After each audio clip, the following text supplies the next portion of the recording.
ಹಿಂದಿನ ಸಂಚಿಕೆಯಲ್ಲಿ ಮಂತ್ರಿಗಳ ಮೇಲೆ ಅನುಮಾನದ ಹುತ್ತ ಎದ್ದಿತ್ತು.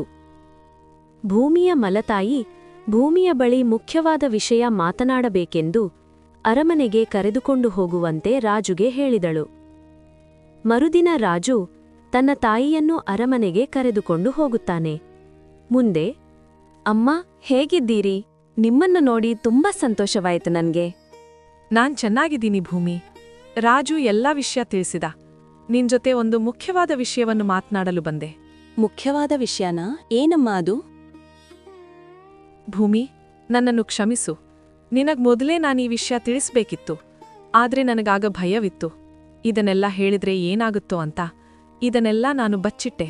ಅಮ್ಮ, ಅದೇನು ಸರಿಯಾಗಿ ಹೇಳಿ, ನನಗೆ ಏನೂ ಅರ್ಥ ಆಗ್ತಿಲ್ಲ. ಭೂಮಿ, ನಾನ್ ಮೊದ್ಲಿನಂದಿಲ್ಲ.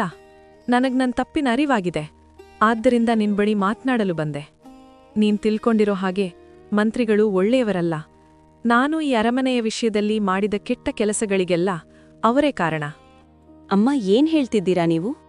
ಹೌದು ಅಮ್ಮ, ಏನ್ ಹೇಳ್ತಿದ್ಯಾ ನೀನು? ಸರಿಯಾಗಿ ಅರ್ಥವಾಗುವಂತೆ ಹೇಳು.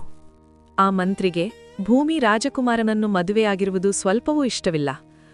ಅವನು ತನ್ನ ಮಗಳನ್ನು ರಾಜಕುಮಾರರಿಗೆ ಕೊಟ್ಟು ಮದುವೆ ಮಾಡುವ ಆಸೆ ಇಟ್ಕೊಂಡಿದ್ದ. ಆದ್ದರಿಂದ ನನ್ನ ಮುಖಾಂತರ ಭೂಮಿಯನ್ನು ಅರಮನೆಯಿಂದ ಆಚೆ ಹಾಕುವ ಪ್ರಯತ್ನ ಮಾಡಿದ. ಭೂಮಿಯ ಮೇಲೆ ಪರರಾಜ್ಯದವರಿಗೆ ನಮ್ಮ ಅರಮನೆಯ ಗುಟ್ಟು ಬಿಟ್ಟುಕೊಟ್ಟಿರುವ ಆರೋಪ ಹೊರಿಸುವ ಪ್ರಯತ್ನ ಮಾಡಿದ. ಆದ್ರೆ ರಾಜಕುಮಾರರು ಅವನ ಮಾತನ್ನು ನಂಬಲಿಲ್ಲ. ಈಗ ಬೇರೆ ಏನೋ ಸಂಚು ಮಾಡುತ್ತಿದ್ದಾನೆ ಅನಿಸುತ್ತಿದೆ. ಹಾಗಿದ್ರೆ ನನ್ನ ಅನುಮಾನ ಸುಳ್ಳಲ್ಲ. ಲೆಕ್ಕ ಕೂಡ ಬೇಕಂತಲೇ ತಪ್ಪಾಗಿದೆ. ಮಂತ್ರಿಗಳು ಇಷ್ಟು ವರ್ಷ ಈ ಅರಮನೆಯಲ್ಲಿ ಕೆಲಸ ಮಾಡಿ ಈಗ ಈ ಅರಮನೆಗೆ ದ್ರೋಹ ಬಗೆಯುತ್ತಿದ್ದಾರೆ. ಹೌದು ರಾಜು, ಮಂತ್ರಿಗಳು ಹೀಗೆ ಮಾಡ್ತಿದ್ದಾರೆ ಎಂದು ಕೇಳಿ ನನಗೆ ನಂಬನ ಸಾಧ್ಯವಾಗ್ತಿಲ್ಲ. ನನ್ನ ಮಾವನವರು ಮಂತ್ರಿಗಳ ಮೇಲೆ ತುಂಬಾ ನಂಬಿಕೆ ಇಟ್ಟಿದ್ರು. ಈಗ ಈ ವಿಷಯ ತಿಳಿದ್ರೆ ಅವರು ತುಂಬಾ ದುಃಖ ಪಡ್ತಾರೆ. ಈಗೇನ್ ಮಾಡೋದು ಅಕ್ಕ? ಈ ವಿಷಯವನ್ನು ತಡಮಾಡದೆ ಭಾವನೆಗೆ ತಿಳಿಸು. ಅವರೇ ಇದಕ್ಕೆ ಸೂಕ್ತ ಕ್ರಮ ತೆಗೆದುಕೊಳ್ಳುತ್ತಾರೆ. ಇಲ್ಲ ರಾಜು, ನಾನು ನೇರವಾಗಿ ಆರೋಪ ಮಾಡಿದ್ರೆ ಅವರು ಏನನ್ನಾದ್ರೂ ಹೇಳಿ ತಪ್ಪಿಸಿಕೊಳ್ಬಹುದು. ನಾವು ಸಾಕ್ಷಿ ಸಮೇತ ಈ ವಿಷಯ ರಾಜಕುಮಾರರಿಗೆ ತಿಳಿಸ್ಬೇಕು. ಹೌದು ಭೂಮಿ, ಹೇಳ್ತಿರೋದು ಸರಿಯಿದೆ ರಾಜು. ಆ ಮಂತ್ರಿ ಸಾಮಾನ್ಯದವನಲ್ಲ. ನನ್ನನ್ನೇ ಹೆದರಿಸಿ ಇಷ್ಟು ದಿನ ಈ ವಿಷಯವನ್ನು ಯಾರೊಂದಿಗೂ ಹೇಳದಂತೆ ಮಾಡಿದ್ದ. ಅವನು ಇದರಿಂದ ತಪ್ಪಿಸಿಕೊಳ್ಳಲು ಏನು ಬೇಕಾದರೂ ಮಾಡ್ತಾನೆ. ಎಲ್ಲಾನೂ ನನ್ನ ಮತ್ತು ಭೂಮಿ ಮೇಲೆ ಹಾಕಿ ಅವನು ಬಚಾವಾದರೂ ಆಶ್ಚರ್ಯವಿಲ್ಲ. ಅಮ್ಮ, ನೀವೇನು ಹೆದರಬೇಡಿ. ಮಂತ್ರಿಗಳು ಏನಾದ್ರೂ ನಿಮ್ಮನ್ನು ಸಂಪರ್ಕಿಸಿದ್ರೆ ನಿಮಗೆ ಏನೂ ತಿಳಿಯದಂತೆ ಇದ್ದುಬಿಡಿ. ನನಗೆ ವಿಷಯ ತಿಳಿಸಿರುವ ಬಗ್ಗೆ ನೀವು ಅವರಿಗೆ ಹೇಳ್ಬೇಡಿ. ಸರಿ ಭೂಮಿ, ನೀನು ಹೇಳಿದಂತೆ ಮಾಡುತ್ತೇನೆ. ಅಕ್ಕ, ಈಗೇನ್ ಮಾಡೋದು? ಮಂತ್ರಿಗಳ ವಿಷಯ ಹೇಗೆ ಸಾಬೀತು ಮಾಡೋದು? ರಾಜು, ಮಂತ್ರಿಗಳು ಅವರ ಬಾಯಿಂದಲೇ ಎಲ್ಲಾ ಸತ್ಯ ಹೇಳುವಂತೆ ನಾವು ಮಾಡಬೇಕು. ಅದು ಹೇಗೆ ಸಾಧ್ಯ ಅಕ್ಕ? ನನಗೆ ಯೋಚನೆ ಮಾಡಲು ಸ್ವಲ್ಪ ಸಮಯ ಬೇಕು ರಾಜು. ಸರಿ, ನೀನೀಗ ಅಮ್ಮನನ್ನು ಕರೆದುಕೊಂಡು ಹೋಗು. ಮಂತ್ರಿಗಳು ಇನ್ನೇನು ಅರಮನೆಗೆ ಬರುವ ಹೊತ್ತಾಯಿತು. ಅವರು ಅಮ್ಮನನ್ನು ಇಲ್ಲಿ ನೋಡಿದ್ರೆ ಅವರಿಗೆ ಅನುಮಾನ ಬರಬಹುದು. ನಾನು ನಾಳೆ ಮನೆಗೆ ಬರ್ತೀನಿ. ಮುಂದೆ ಏನು ಮಾಡೋದು ಅಲ್ಲೇ ಚರ್ಚಿಸೋಣ. ಸರಿಯಕ್ಕ, ಹಾಗೇ ಆಗಲಿ ಎಂದು ಹೇಳಿ ತನ್ನ ತಾಯಿಯನ್ನು ಅರಮನೆಯಿಂದ ಕರೆದುಕೊಂಡು ಹೋಗುತ್ತಾನೆ. ಭೂಮಿಗೆ ಮಂತ್ರಿಗಳ ವಿಷಯ ತಿಳಿದು ತುಂಬಾ ಗೊಂದಲಕ್ಕೆ ಒಳಗಾಗುತ್ತಾಳೆ. ಮುಂದೆ ಏನು ಮಾಡೋದು ಎಂದು ಭೂಮಿಗೆ ಯೋಚನೆ ಶುರುವಾಗುತ್ತದೆ. ಮಂತ್ರಿಗಳು ಮತ್ತು ಸೇನಾಧಿಪತಿಗಳಿಗೂ ಮೊದಲಿನಿಂದಲೂ ಸ್ವಲ್ಪ ಮನಸ್ತಾಪ ಇರುತ್ತದೆ. ಇದು ರಾಜುಗೂ ಅರಮನೆಯ ಬೇರೆ ಸಿಬ್ಬಂದಿಗಳಿಂದ ತಿಳಿಯುತ್ತದೆ. ಮರುದಿನ ಭೂಮಿ ತನ್ನ ತಂದೆ ಮನೆಗೆ ಹೋಗುತ್ತಾಳೆ. ಅಕ್ಕ, ನನಗೆ ಇನ್ನೊಂದು ಮುಖ್ಯವಾದ ವಿಷಯ ತಿಳಿಯಿತು.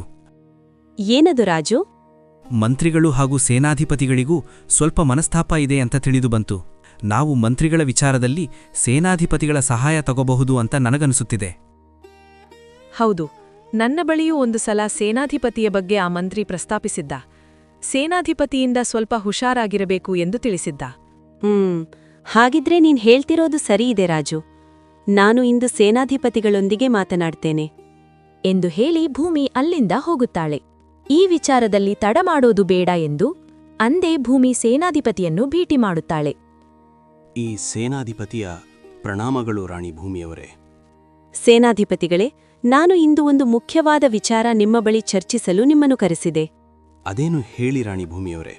ಈ ವಿಷಯದಲ್ಲಿ ನಿಮ್ಗೆ ಏನೇ ತಿಳಿದಿದ್ರೂ ಸಂಕೋಚವಿಲ್ಲದೆ, ಹಾಗೆ ಏನೂ ಮರೆಮಾಚದೆ ನನಗೆ ತಿಳಿಸಿ. ಮಂತ್ರಿಗಳ ಬಗ್ಗೆ ನಿಮ್ಮ ಅಭಿಪ್ರಾಯವೇನು? ರಾಣಿ ಭೂಮಿಯವರೇ, ಅದು ನಾನು ಹೇಗೆ ಹೇಳಬೇಕು ತಿಳಿಯುತ್ತಿಲ್ಲ ನನಗೆ. ಹೇಳಿದನಲ್ಲ, ನಿಮಗೆ ಸಂಕೋಚ ಬೇಡ, ಅದೇನಿದ್ರೂ ಹೇಳಿ.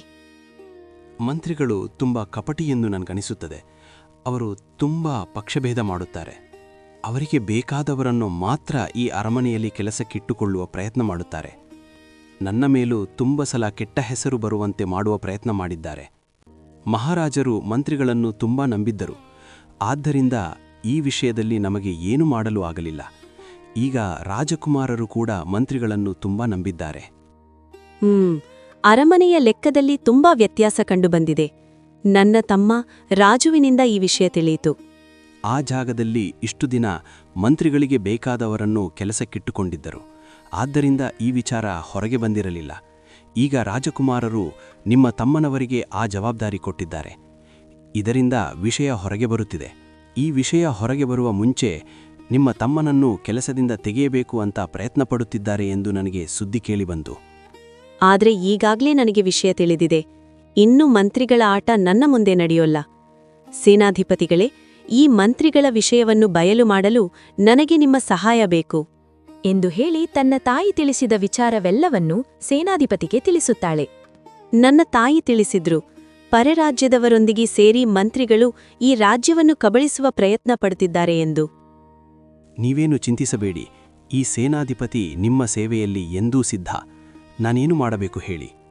ಪರರಾಜ್ಯದಿಂದ ಬಂದ ಪತ್ರದ ಬಗ್ಗೆ ನನಗೆ ಮಾಹಿತಿ ಬೇಕು. ನೀವು ಮಂತ್ರಿಗಳು ಪರರಾಜ್ಯದವರೊಂದಿಗೆ ಸೇರಿದ್ದಾರೆ ಎಂದು ಹೇಳಿದ ಮೇಲೆ ಈ ಪತ್ರ ಎಲ್ಲ ಒಂದು ಸಂಚು ಎಂದು ನನಗನಿಸುತ್ತಿದೆ. ಸರಿ, ನೀವು ಆದಷ್ಟು ಬೇಗ ನನಗೆ ಈ ವಿಚಾರದ ಬಗ್ಗೆ ಸಂಪೂರ್ಣ ಮಾಹಿತಿ ಕೊಡಿ. ಸರಿ ರಾಣಿ ಭೂಮಿಯವರೇ, ನಾನು ಹಿಂದೆ ನಮ್ಮ ಗುಪ್ತಚರನನ್ನು ಕಳಿಸಿ ಈ ವಿಚಾರದ ಬಗ್ಗೆ ಸಂಪೂರ್ಣ ಮಾಹಿತಿ ಕಲೆ ಹಾಕುತ್ತೇನೆ ಎಂದು ಹೇಳಿ ಸೇನಾಧಿಪತಿ ಅಲ್ಲಿಂದ ಹೋಗುತ್ತಾನೆ. ಭೂಮಿ, ಏಕೆ ಒಂಥರ ಇದ್ದೀಯಲ್ಲ?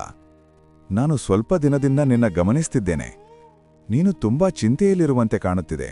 ಹಾಗೇನಿಲ್ಲ, ರಾಜ್ಯದ ಬರಗಾಲದ ಚಿಂತೆಯಷ್ಟೇ. ನನಗೆ ಧೈರ್ಯ ಹೇಳಿ ಈಗ ನೀನೇ ಚಿಂತೆ ಮಾಡ್ತಿದ್ದೀಯಾ? ಎಲ್ಲ ಸರಿ ಹೋಗುತ್ತೆ ಅನ್ನೋ ನಂಬಿಕೆ ಇದೆ ನನಗೆ. ನೀನು ಚಿಂತಿಸಬೇಡ. ಪರರಾಜ್ಯಕ್ಕೆ ನೀರು ಬಿಡಲು ನಮ್ಮ ಜಾಗ ಕೊಡಲು ಸಿದ್ಧರಿದ್ದೇವೆ. ಆದರೆ ನಿಮ್ಮ ಷರತ್ತು ನಮಗೆ ಒಪ್ಪಿಗೆ ಇಲ್ಲ ಎಂದು ಪತ್ರ ಬರೆಯಲು ತಿಳಿಸಿದ್ದೇನೆ. ನೋಡೋಣ ಅವರ ಕಡೆಯಿಂದ ಏನು ಉತ್ತರ ಬರುತ್ತದೆ. ಭೂಮಿಗೆ ರಾಜಕುಮಾರನಿಗೆ ವಿಷಯ ತಿಳಿಸಲೇಬೇಡವೇ ಎಂದು ಗೊಂದಲ ಶುರುವಾಗುತ್ತದೆ. ಕೊನೆಗೆ ಸೇನಾಧಿಪತಿಗಳು ಏನು ವಿಷಯ ತರುತ್ತಾರೋ ನೋಡೋಣ. ಆಮೇಲೆ ರಾಜಕುಮಾರರಿಗೆ ವಿಷಯ ತಿಳಿಸೋಣ ಎಂದು ಸುಮ್ಮನಾಗುತ್ತಾಳೆ. ಮರುದಿನ, ರಾಣಿ ಭೂಮಿಯವರೇ, ಒಂದು ಆಘಾತಕಾರಿ ವಿಷಯ ತಿಳಿದಿದೆ. ಏನದು ಸೇನಾಧಿಪತಿಗಳೇ? ಪರರಾಜ್ಯದ ರಾಜರಿಗೆ ಮಗಳೇ ಇಲ್ಲ ಎಂಬ ವಿಷಯ ತಿಳಿದು ಬಂದಿದೆ. ಏನ್ ಹೇಳ್ತಿದ್ದೀರಾ ಸೇನಾಧಿಪತಿಗಳೇ? ಹಾಗಿದ್ರೆ ನಮಗೆ ಬಂದ ಬೇಡಿಕೆಯೆಲ್ಲ ಸುಳ್ಳ? ಇಲ್ಲ, ಅದು ಅವರಿಂದಲೇ ಬಂದಿದೆ. ಆದರೆ ಇದರಲ್ಲಿ ಏನೋ ಸಂಚು ಇದೆ.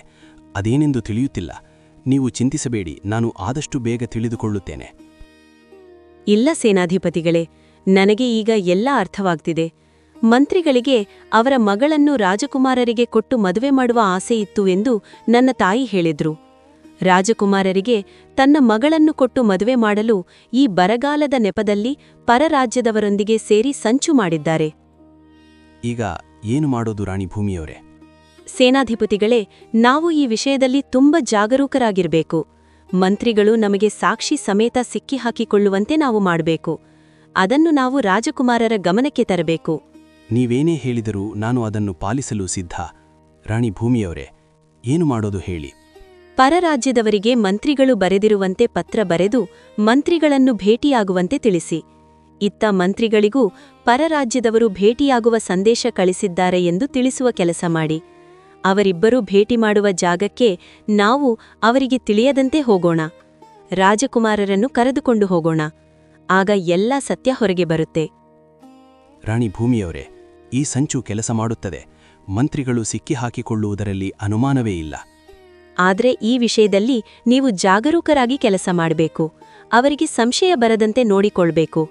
ಮಂತ್ರಿಗಳ ಚಿಹ್ನೆಯನ್ನು ಉಪಯೋಗಿಸಿ ಅವರಿಗೆ ತಿಳಿಯದಂತೆ ಪತ್ರ ಬರೆಯಿರಿ. ಸರಿ, ನೀವೇನು ಚಿಂತಿಸಬೇಡಿ. ಇನ್ನೆಲ್ಲಾ ವಿಷಯವನ್ನು ನನಗೆ ಬಿಡಿ. ನೀವು ನಿಶ್ಚಿಂತೆಯಿಂದ ಇರಿ ಎಂದು ಹೇಳಿ ಸೇನಾಧಿಪತಿ ಅಲ್ಲಿಂದ ಹೋಗುತ್ತಾನೆ. ಮಂತ್ರಿಗಳಿಗೆ ತಿಳಿಯದಂತೆ ಅವರ ಚಿಹ್ನೆಯನ್ನು ಉಪಯೋಗಿಸಿ ಪರರಾಜ್ಯಕ್ಕೆ ಮಂತ್ರಿಗಳನ್ನು ಭೇಟಿಯಾಗುವಂತೆ ಪತ್ರ ಬರೆಯುತ್ತಾನೆ. ಅತ್ತ ಪರರಾಜ್ಯದ ಗುಪ್ತಚರನನ್ನು ಹಿಡಿದು ಅವನ ಮುಖಾಂತರ ಮಂತ್ರಿಗಳಿಗೆ ಪರರಾಜ್ಯದವರನ್ನು ಭೇಟಿ ಮಾಡುವಂತೆ ಸಂದೇಶ ಕಳಿಸುತ್ತಾನೆ. ಇತ್ತ ಭೂಮಿ ರಾಜಕುಮಾರರಿಗೆ ಕಾಡಿಗೆ ಹೋಗಿ ಸಂಚರಿಸಿ ಬರೋಣ ಎಂದು ಕೇಳುತ್ತಾಳೆ. ನೀನು ಹೇಳಿದಂತೆ ಆಗಲಿ ಭೂಮಿ, ನಾವು ಕಾಡಿಗೆ ಹೋಗಿ ಸಂಚರಿಸಿ ಬರೋಣ. ಆದರೆ ಒಂದು ಮಾತು, ಇದನ್ನು ನೀವು ಯಾರ ಬಳಿಯೂ ಹೇಳಬಾರದು.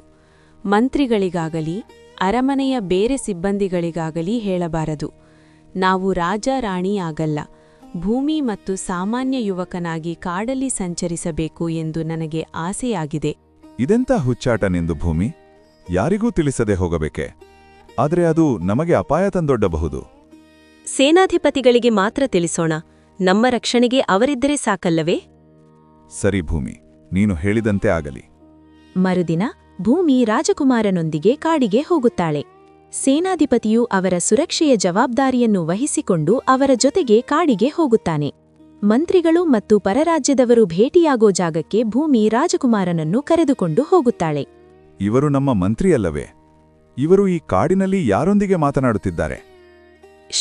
ಸುಮ್ಮನಿರಿ, ಅವರು ಏನು ಮಾತನಾಡುತ್ತಾರೋ ಕೇಳಿಸಿಕೊಳ್ಳಿ. ಏನು ವಿಷಯ? ನಿಮ್ಮನ್ನು ಭೇಟಿ ಮಾಡುವಂತೆ ಪತ್ರ ಬರೆದಿದ್ದೀರಿ. ಇದೇನು ಹೇಳ್ತಿದ್ದೀರಾ? ನೀವೇ ತಾನೇ ನನಗೆ ಪತ್ರ ಬರೆದಿದ್ದು ಭೇಟಿ ಮಾಡಿ ಎಂದು. ಏನು? ನಾನು ಪತ್ರ ಬರೆದಿದ್ದೇನಾ? ಇಲ್ಲ, ಇದರಲ್ಲೇನೋ ಸಂಚು ಇದೆ. ನಾನ್ಯಾವ ಪತ್ರಾನೂ ಬರೆದಿಲ್ಲ. ಯಾರೋ ನಮ್ಮ ವಿಷಯ ತಿಳಿದು ಈ ಕೆಲಸವನ್ನು ಮಾಡಿದ್ದಾರೆ.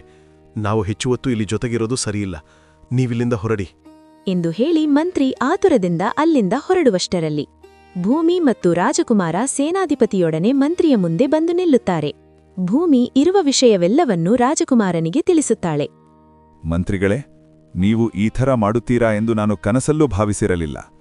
ನಮ್ಮ ತಂದೆಯವರು ನಿಮ್ಮ ಮೇಲೆ ಎಷ್ಟು ನಂಬಿಕೆ ಇಟ್ಟಿದ್ದರು. ನಾನು ಕೂಡ ನಿಮ್ಮನ್ನು ತುಂಬಾ ನಂಬಿದ್ದೆ. ರಾಜಕುಮಾರ, ನನ್ನನ್ನು ಕ್ಷಮಿಸಿ, ನಾನು ತಿಳಿಯದೇ ಇದೆಲ್ಲ ಮಾಡಿದೆ. ತಿಳಿಯದೆ ಮಾಡಲು ನೀವೇನು ಹಸುಗೂಸೆ ಮಂತ್ರಿಗಳೇ?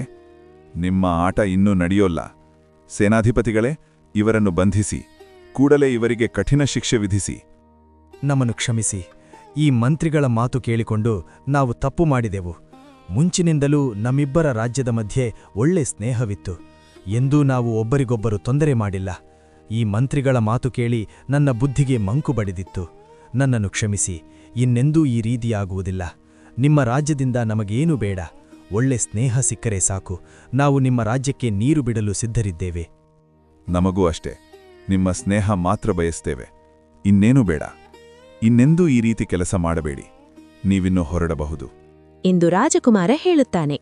ಪರರಾಜ್ಯದವರು ತಾವು ಮಾಡಿದ ಕೆಲಸಕ್ಕೆ ತಪ್ಪೊಪ್ಪಿಕೊಂಡು ಅಲ್ಲಿಂದ ಹೋಗುತ್ತಾರೆ ಮತ್ತು ಅವರ ತಪ್ಪಿಗೆ ಪ್ರಾಯಶ್ಚಿತವಾಗಿ ನೀರು ಬಿಡುತ್ತಾರೆ. ರಾಜ್ಯದಲ್ಲಿ ಬರಗಾಲ ತಕ್ಕಮಟ್ಟಿಗೆ ಚೇತರಿಸಿಕೊಳ್ಳುತ್ತದೆ. ಇತ್ತ ಮಂತ್ರಿಗಳು ಮಾಡಿದ ತಪ್ಪಿಗೆ ಅವರಿಗೆ ಕಠಿಣ ಶಿಕ್ಷೆ ಆಗುತ್ತದೆ. ರಾಜಕುಮಾರ ಭೂಮಿಯ ಸಮಯ ಪ್ರಜ್ಞೆಯನ್ನು ಕೊಂಡಾಡುತ್ತಾನೆ. ತೀರ್ಥಯಾತ್ರೆಗೆಂದು ಹೋಗಿದ್ದ ಮಹಾರಾಜ ಮಹಾರಾಣಿ ಕೂಡ ಅರಮನೆಗೆ ಹಿಂದಿರುಗುತ್ತಾರೆ. ರಾಜಕುಮಾರ ಅವನ ತಂದೆ ತಾಯಿಗೆ ನಡೆದ ವಿಷಯವೆಲ್ಲವನ್ನೂ ತಿಳಿಸುತ್ತಾನೆ. ವಿಷಯ ಕೇಳಿ ಅವರು ಗಾಬರಿಯಾಗುತ್ತಾರೆ ಮತ್ತು ಭೂಮಿಯನ್ನು ಕೊಂಡಾಡುತ್ತಾರೆ. ಇತ್ತ ಭೂಮಿ ತಂದೆ ತಾಯಿ ಮತ್ತು ತಮ್ಮನಿಗೂ ಭೂಮಿಯನ್ನು ನೋಡಿ ತುಂಬಾ ಹೆಮ್ಮೆಯಾಗುತ್ತದೆ. ಸಾಧಾರಣ ಗುಡಿಸಲಿನಿಂದ ಬಂದು ರಾಜ್ಯಕ್ಕೆ ರಾಣಿಯಾಗಿ ರಾಜ್ಯವನ್ನೇ ಶತ್ರುಗಳ ಸಂಚಿನಿಂದ ಪಾರು ಮಾಡಿದ ಭೂಮಿಯ ಧೈರ್ಯ ಮತ್ತು ಸಮಯ ಪ್ರಜ್ಞೆಯನ್ನು ಮೆಚ್ಚಲೇಬೇಕು. ಕೊನೆಯಲ್ಲಿ ಭೂಮಿ ಹೇಳಿದಳು, ಈ ರಾಜ್ಯವನ್ನು ಬರದಿಂದ ಕಾಪಾಡುವುದೇ ನನ್ನ ಹೋರಾಟವಾಗಿರಲಿಲ್ಲ. ಅದನ್ನು ದ್ರೋಹದಿಂದ ರಕ್ಷಿಸುವುದು ನನ್ನ ಕರ್ತವ್ಯವಾಗಿತ್ತು. ನಮ್ಮನ್ನೇ ನಾಶ ಮಾಡಲು ಬೇರೆಯವರ ಜತೆ ಕೈಜೋಡಿಸಿದವರ ವಿರುದ್ಧ ನಾನು ನಿಂತೆ. ಏಕೆಂದ್ರೆ ಈ ನೆಲ ನನಗೆ ಜೀವನ ಕೊಟ್ಟಿದೆ. ಇಂದು ಈ ರಾಜ್ಯ ಉಳಿದಿದೆ. ಜನರ ನಂಬಿಕೆ ಗೆದ್ದಿದೆ. ದ್ರೋಹ ಸೋತಿದೆ. ಇದು ನನ್ನ ಜಯ ಅಲ್ಲ, ನಮ್ಮೆಲ್ಲರ ಜಯ.